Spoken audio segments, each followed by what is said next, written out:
ہمیں دنیاوی اعتبار سے تو کافی اچھی تعلیم ہے ہماری، لیکن دین کے علم کے حوالے سے پراپر طریقے سے ہم نے دین کا علم حاصل نہیں کیا۔ جو بندہ جس کے اوپر جو عبادت فرض ہو جاتی ہے اس کے بارے میں علم حاصل کرنا اس کے اوپر فرض ہو جاتا ہے۔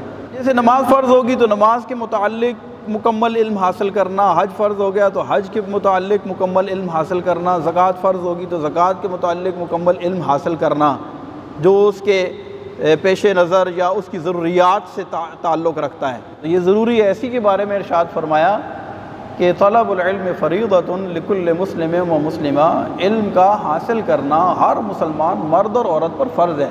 علم حاصل کرنا یعنی علم دین حاصل کرنا۔ یہ ایک الگ بات ہے کہ دین کا علم ہی خالی نرا دین کا علم حاصل کر لینا یہ بھی کافی نہیں ہے۔ اس کے ساتھ اگر دنیاوی علم جسے ہم عام طور پر کہتے ہیں یعنی اصلی علوم، یہ بھی حاصل کرنا فی زمانہ بہت ضروری ہے۔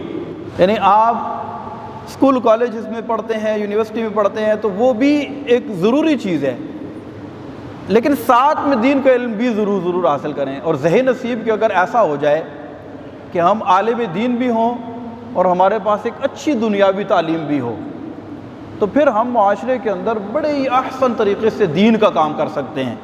وگرنہ اگر ہم بہت اچھے عالم دین ہیں، مفتی ہیں، لیکن دنیاوی اعتبار سے ہمارے پاس تعلیم نہیں ہے، تو پھر بھی ہم اس انداز سے دین کا کام بھی نہیں کر سکتے کہ جو اس معاشرے کی ضرورت ہے۔ تو دین کا علم حاصل کرنا یہ جنت میں داخلے کا ایک بہت بڑا سبب بن سکتا ہے۔